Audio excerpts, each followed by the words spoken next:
Hey,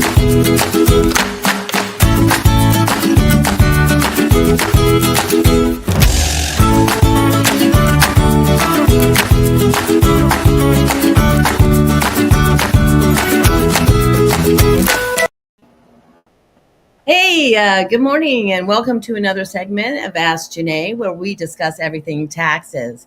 Over the next 10, 12 weeks, we are going to be discussing the top tax questions that are asked by me, how can someone save money on their taxes? This is primarily for the self-employed.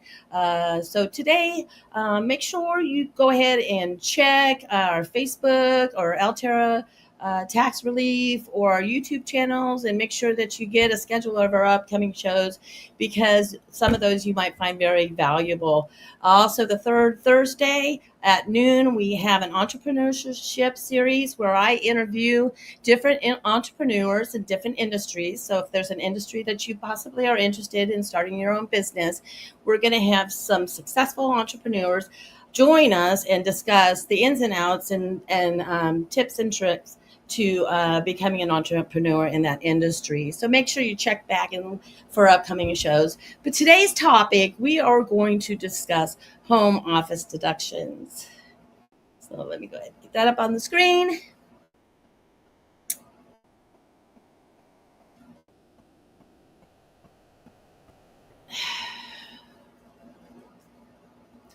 As many of you know, home office deductions are one of the top 10 deductions that you can take as a self employed individual that will greatly reduce your taxes. And there's not enough. I have so many clients that don't even take advantage of home office deductions. And with COVID and the whole change of the atmosphere, or the environment, there are so many more remote workers that are working from home, starting their businesses or remote businesses from home, or they might even be working for an employer and working from home. Okay, so first let's discuss the requirements for a home office deductions. First of all, you have to have a designated area in which you perform duties for your business. Now, it doesn't have to be a room, it doesn't have to be an office. It could be a section of a room, it could be a garage, it could be a shed, whatever, wherever it is you conduct your business. And it has to be conducted regularly as well. So, something that is exclusive and something that is regular. Now, that does not mean that you can't have other offices as well. So I have a client that is a nurse practitioner, and his main office is at home. He does all of his billing and everything through his main office, but he also rents a space where he can go and see his clients. And so in that space, that's all he does. It's just an office where he visits with his clients. Okay, there's two different types of home office deductions. There's a simplified method and there's a traditional method, and a couple of the differences between the two. The simplified method is just that, it's simple. Okay, so basically the IRS will allow you to deduct $5 a square foot up to 300 square feet. Well, the nice thing about that is you don't really have to have any record keeping. You just have to have that designated space, and you have to use it exclusively and regularly. But the IRS said you could deduct $5 a square foot. Now, if you know, I'm from California. If you happen to be from California or New York or one of the other high value properties where our homes are valued much higher, then we might want to go ahead with a traditional method. And what exactly is the traditional method? Okay, so basically, the traditional method takes a lot more record keeping. Okay, it's got to have the exclusive and regular use. You can write off direct and indirect expenses. You can allocate certain expenses from your home and what is personal and what is business. And you can depreciate your home. And this is where we get a really good depreciation deduction for our business, because our home values are so much higher. But you've got to keep record keeping, and you have to keep precise record keeping. So what does that mean directly? So if let's I'm going to go ahead and explain it. Let's say that we have a home that's 3,000 square feet and our office is 300 square feet. So I'm going to keep it simple for myself. So we've got a 300 square foot office, but we have what does that mean? That we can deduct 30% of all of our indirect expenses that is included in that workspace. So that includes our utilities, it includes water, trash. If we have to have pest control, it'll include pest control. It will it will include any of these expenses that require our home to be maintained, and so where we can provide workspace for ourselves, and if we were to see clients and so forth, that we can provide those for them as well. So percentage of those, that's 30%.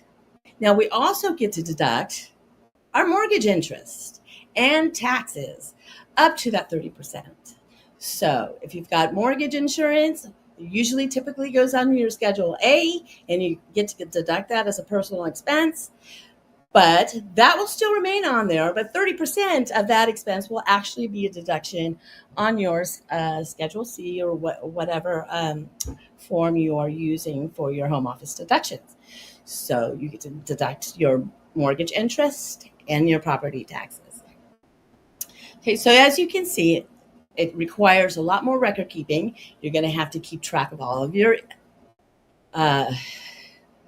all of your utilities. Keep electric bills, your gas bills, your water bills, and so forth. You're going to have to keep track of your home. If you make improvements to your home, you get a new roof, that also can be included as part of what is going to be depreciated. So you want to make sure that you get all those improvements made to your home. And so it does require a lot more record keeping. And so that you may want to go ahead and at this time, conduct or contact a tax professional that can, go through all these different types of home office deductions and say whether or not you can take those deductions. Now, these deductions don't include your animals. As much as I'd like them to include my dogs and my cats, some can say it's security and so forth. Those aren't deductible. Neither are firearms. Firearms are not deductible unless you're in a position or you're in an industry that requires you to carry that for your own protection. There are certain rules that, even though they might be considered a home expense or they are not deductible on your taxes. So, if you have any questions, or if there's anybody out there that has any questions, Lars is in the chat. Go ahead and ask your questions now. Here is a segment of all of our live stream shows that are coming up. Next week, I'm going to be discussing LLCs versus S Corps and what's the best entity for you and where you're at. Again, I'm Tiffany Leader on Thursday, July 18th. And on July 22nd, we're going to discuss accountable plans. Now, accountable plans are kind of special and unique to S Corps or other types of entities because they're not a pass-through. And to use these home office deductions, auto deductions, you must have an accountable plan. And we're going to go ahead and discuss how to put one together so you can stay compliant.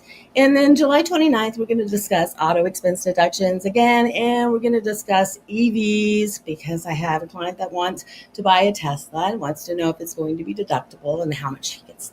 So we're going to have those shows coming up. If you like what you see, if you want to come back, you want to see some of our other live streams and get topics, please go ahead and like and subscribe to my YouTube channel, Facebook. Follow us on Facebook. Follow us on Altair Tax Relief on Instagram. We would love to hear from you. If you have a tax topic that isn't on our list, please go ahead and let us know, and we will make sure that you get a tax topic. Because it's our goal here to give you free tax planning advice. I know that it's kind of ridiculous to me where billion-dollar corporations make billions of dollars and pay zero to no taxes. Meanwhile, us average people that have our businesses don't get to take advantage of such tax deductions. Why? Because we don't get to tax plan. So unless you're going to go ahead and Google all the different things on the internet and try and figure out how to do it, how to stay in compliant, and then ask your buddy, oh, he says I need an LLC and you really shouldn't have an LLC, and those types of things, because they don't understand what the tax repercussions are. Or if you're going to go ahead and call your buddy who's a CPA that you knew in high school and you've left several messages and he's not calling you back, well, now you have something else to do. You can ask Janae. I'm going to help you. So over the next 10, 12 weeks, we're going to have lots of tax topics discussions, and we hope you join us. Thank you for coming today. We really appreciate it. Thank you for the support. Bye bye.